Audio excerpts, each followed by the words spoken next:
इन्न फी खल्क़िस समावाति वल अर्दि वख्तिलाफिल लैलि वन्नहारि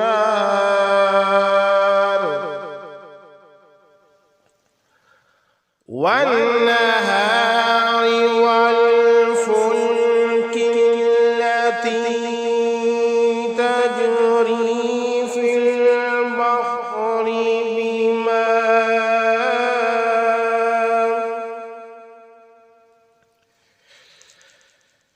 बिमा यंफ़उन नास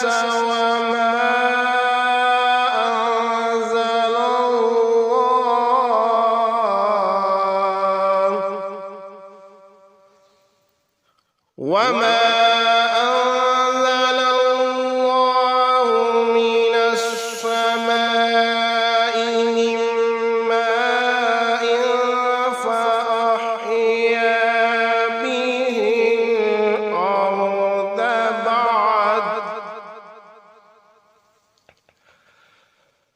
بعد موتها وبث فيها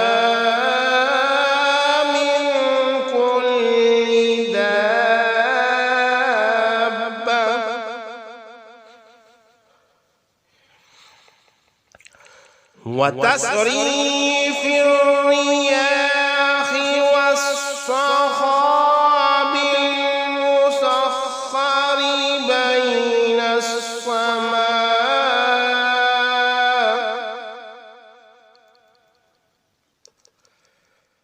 بين السماء والأرض لآيات لقوم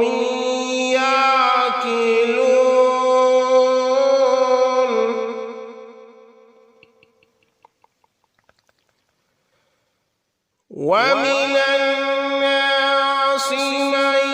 يتخذ من دون الله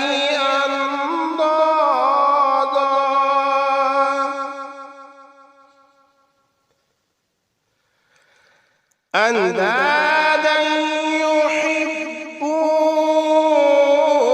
يحبونهم كحب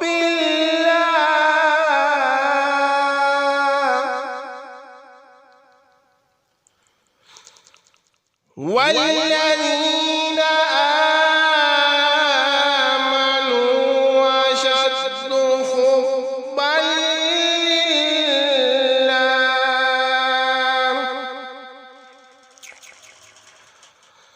ولو يرى الذين ظلموا إذ يرون العذاب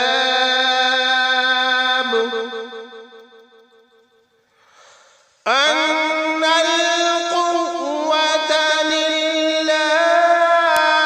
جميعا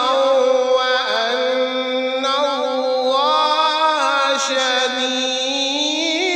العذاب। बेशक आसमानों और ज़मीन की तख्लीक में और रात दिन की गर्दश में और उन जहाज़ों और कश्तियों में जो समुंदर में लोगों को नफ़ा पहुँचाने वाली चीज़ें उठाकर चलती हैं, और इस बारिश के पानी में जिसे अल्लाह ताला आसमान की तरफ से उतारता है, फिर इसके ज़रिए ज़मीन को मुर्दा हो जाने के बाद जिंदा करता है। वो ज़मीन जिसमें उसने हर किस्म के जानवर फैला दिए हैं,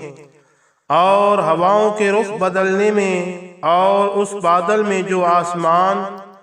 और ज़मीन के दरमियान हुक्म इलाही का पाबंद होकर चलता है, उनमें अक्लमंदों के लिए कुदरत इलाही की बहुत सी निशानियां हैं। और लोगों में बाज़ ऐसे भी हैं